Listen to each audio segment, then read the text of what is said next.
Assalamualaikum warahmatullahi wabarakatuh. Bismillahirrahmanirrahim. Kita bicarakan materi pertemuan ke-64 ya. Yaitu topiknya agama dan ipteks. Bagaimana kaitan agama dan ipteks? Gitu ya. Untuk ini saya akan terangkan ulang di siklus etika ya. Pertama-tama ya, manusia itu selalu melakukan aktivitas. Ingat, selalu beraktivitas.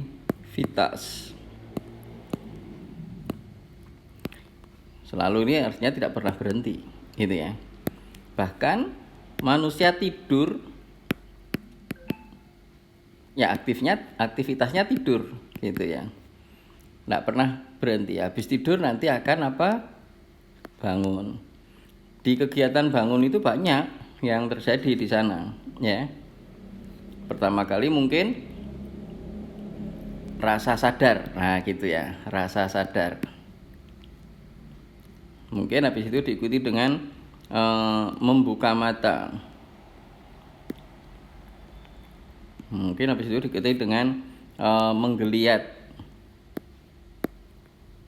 gitu ya. Habis itu apa? Kemudian meraba-raba atau memiringkan tubuh. Ini kan bisa aja memiringkan tubuh. Meraba-raba apa? Cari HP. Nah, gitu kan. Kemudian apa lagi? Ya nutul-nutul. Nah, nutul-nutul HP. Cari info di HP ya, dan seterusnya. Mungkin yang nampak nanti adalah kemudian apa? Duduk ya, di tempat tidurnya. Setelah duduk apa? Setelah duduk nanti mungkin dia ngesot. Habis duduk ngesot ya, ngesot ke tepi ya, ke tepi tempat tidur, gitu ya.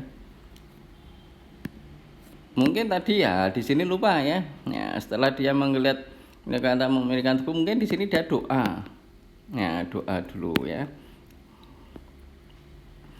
Ke tepi tempat tidur. Setelah ke tepi tempat tidur apa? Menurunkan kaki, ya kan? Menurunkan kaki kan gitu. Menurunkan kaki, kemudian apa? Pakai sandal mungkin gitu ya. Pakai sandal, terus apa? Berdiri. Ya, jalan. Mau kemana? Ke kamar mandi, gitu kan? Dan seterusnya. Oke, ini merupakan aktiviti manusia, ya, yang dilakukan, gitu ya. Terus manusia itu melakukan aktivitas, ya, dari tidur, kemudian bangun tidur terus melakukan aktivitas, terus ini berputar 24 jam. Aktivitasnya apa? Macam-macam, gitu ya. Dan aktivitas manusia itu bisa dikatakan ya, dari waktu ke waktu ya, dikatakan aktivitas manusia itu dalam 24 jam itu dari waktu ke waktu itu relatif sama ya. Relatif sama yang dilakukan. Begitu. Jadi aktivitas yang relatif sama ini ya, karena memang sama ya, akhirnya kan disebut sebagai hal yang biasa dilakukan. Karena biasa dilakukan maka disebut kebiasaan. Oke ya. Oke, jadi aktiviti manusia yang pertama kali harus yang kita sadari itu adalah adanya kebiasaan. Itu yang harus kita sadari, kita ketahui. Tapi ya, di dalam hidup manusia kebiasaan yang jumlahnya banyak sekali ini tadi ya, jumlahnya banyak sekali ini berapa ini? Ini aja 1, 2, 3, 4, 5, 6, 7, 7 misalnya aja. Ini aja ada katakanlah juga 7, 14. Ini baru berapa menit ini? Sudah 14 aktivitas. Belum nanti dalam sehari 24 jam. Nah, dalam 24 jam itu bisa ratusan ya. Dan ratusan kegiatan itu mungkin diulang aja tiap hari. Maka muncullah apa yang disebut dengan kebiasaan. Tapi ingat, kebiasaan yang dilakukan manusia ini ya, yang dilakukan manusia tidak berhenti hanya sekedar biasaan ya. Artinya tidak sekedar hal yang biasa saja. Enggak. Di sana ada sesuatu ya. Ada sesuatu yang mewarnai kebiasaan itu. Ingat, sesuatu yang mewarnai kebiasaan. Nah, sesuatu yang mewarnai kebiasaan ini ya, sesuatu yang mewarnai kebiasaan ini disebut dengan nilai. Gitu ya. Nilai di sini mewarnai kebiasaan itu, warnanya menjadi hitam atau putih. Ya, nilai hitam itu artinya buruk, putih itu artinya baik. Gitu. Jadi dari kebiasaan yang banyak itu tadi ternyata dia memiliki warna yang disebut kebiasaan baik atau kebiasaan buruk. Contohnya gitu ya, contohnya saja. Orang tadi jalan masuk kamar mandi toh. Masuk kamar mandi. Ya. Ternyata masuk kamar mandi itu pakai kaki. Ya. Pakai kaki satu-satu. Ya, satu-satu dulu pasti. Tapi yang penting bukan masalah satu-satunya ini, ya. Yang dipakai kanan dulu atau kiri dulu. Kalau pakai kaki kanan dulu masuk kamar mandi, ya, maka dikatakan baik. Kalau kaki kiri dulu, kaki kanan, nah ini malah kebalik. Kalau pakai kaki kanan dulu, maka disebut buruk. Kalau kaki kiri masuk kamar mandi itu dikatakan baik. Gitu ya. Artinya ada warna yang tersemat pada perilaku masuk kamar mandi. Kalau pakai kaki kiri dulu disebut baik, ya. Kalau kemudian pakai kaki kanan disebut buruk. Artinya nilai itu memberi warna baik atau buruk. Begitu. Jadi kebiasaan yang kita lakukan itu tidak berhenti hanya sekedar kebiasaan, tapi terus berlangsung dan kebiasaan itu diberi warna. Nah, sekarang yang kita mau ketahui ya terkait dengan materi agama dan ipteks begitu ya. Yang memberi warna ya, yang memberi warna baik buruk ini ya, yang memberi warna itu siapa? Siapa yang memberi warna? Gitu loh ya. Atau sumber ya, nilai itu dari mana? Nah, gitu ya. Baik, pertama kali ya kita mau coba lihat. Ini misalnya sumber nilai ini dari mana? Pertama kali adalah tadi masuk kamar mandi pakai kaki kiri itu disebut baik. Nah, kita taunya dari mana? Dari orang tua. Orang tua taunya dari mana? Dari kakek nenek. Kakek nenek taunya dari mana? Dari buyut. Buyut taunya dari mana? Dari ortunya buyut. Ya. Ortunya buyut tahu dari mana? Dari kakek neneknya buyut. Gitu ya. Kemudian kakek neneknya buyut tahu dari mana? Dari buyutnya buyut. Gitu ya. Nah, seperti ini kan merupakan satu peristiwa yang asal muasalnya bisa dikatakan dari nenek moyang. Nah, gitu ya. Nenek moyang disebut juga dengan tradisi. Nah, maka sumber nilai itu bisa kita katakan, kita awali untuk kita kenal itu dari tradisi. Karena tradisi mengatakan mana yang baik, mana yang buruk. Ya, mana yang benar, mana yang salah. Selain tradisi yang bisa menghasilkan menetapkan sesuatu itu disebut baik buruk itu juga ilmu, gitu ya. Ya kalau bikin namanya sambel ya harus pakai lombok. Kalau nggak pakai lombok ya namanya bukan sambel. Nah itu ya.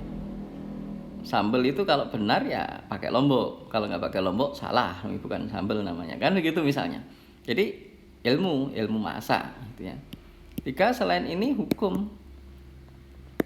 Hukum kalau naik kendaraan bermotor di jalan raya sebelah kiri itu benar, kalau sebelah kanan salah. Nah, jadi di sini ilmu juga menetapkan mana yang benar, mana yang salah. Hukum juga menetapkan mana yang benar, mana yang salah. Selain itu 4 etika. Itu kan menetapkan mana yang benar, mana yang salah. Kemudian agama yang paling tinggi, gitu ya. Agama juga mana menetapkan yang benar, mana yang salah, atau yang mana yang baik, yang buruk.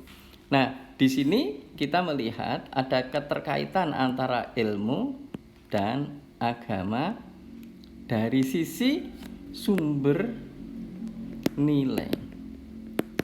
Nah, di sini kita melihat ya sumber nilai yang berasal dari ilmu dan yang berasal dari agama. Kira-kira begitu. Kalau menurut ilmu, nah gitu misalnya ya. Kalau ini kan kita bercerita bagaimana hubungan antara agama dan ipteks itu ya. Agama dan ipteks jelas berhubungan dari nilainya.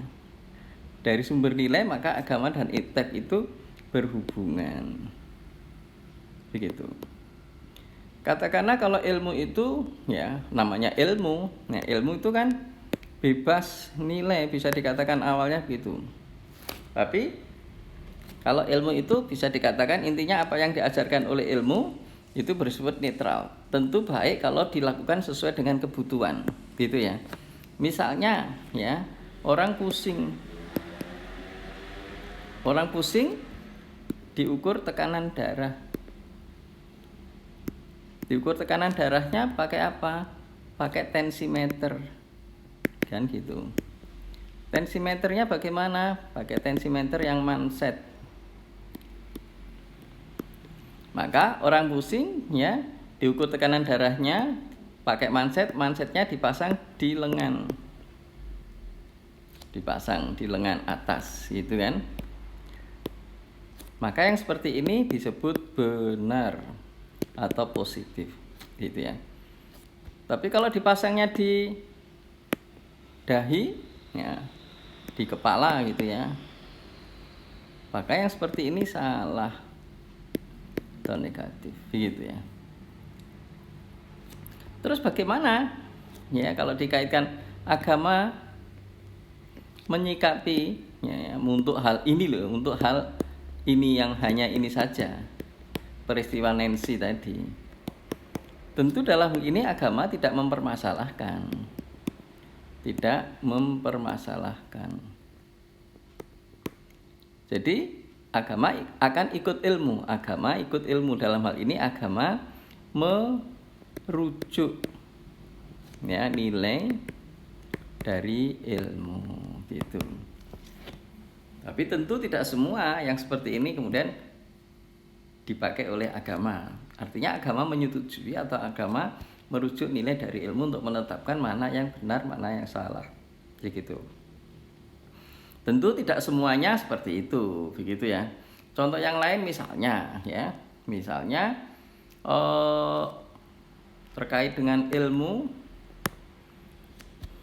kedokteran ya, ini kalau kedokteran orang itu laki-laki perempuan berhubungan hamil, kemudian yang perempuan tapi belum nikah ya, karena belum nikah ya, karena dia hamil gitu ya. Orang hamil kan bisa digugurkan atau tidak gitu ya. Kalau menurut ilmu ya, menurut ilmu gitu, maka peristiwa menggugurkan itu bisa dilakukan. Cuma tidak menetapkan ya, ilmu tidak menetapkan mana yang baik dan yang buruk, tidak. Pokoknya digugurkan itu bisa dilakukan. Tapi kemudian yang menilai untuk masalah pengguguran pada orang yang hamil seperti ini ya, menurut agama bagaimana? Gitu kan. Nah, agama tentu kalau digugurkan ya itu salah. Gitu ya. Salah ini. Yang benar apa ya, tetap harus dipelihara. Ini yang benar. Kalau digugurkan salah, kalau dipelihara, dibesarkan ya benar. Gitu ya. Yang menetapkan agama, bukan ilmu, gitu ya. Nah, disinilah terjadi hubungan antara ilmu dan agama dalam menetapkan satu nilai.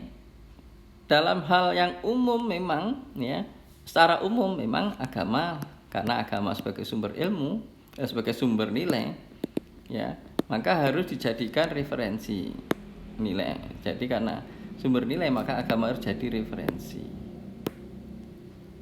untuk semua aspek ya, masalah nilai.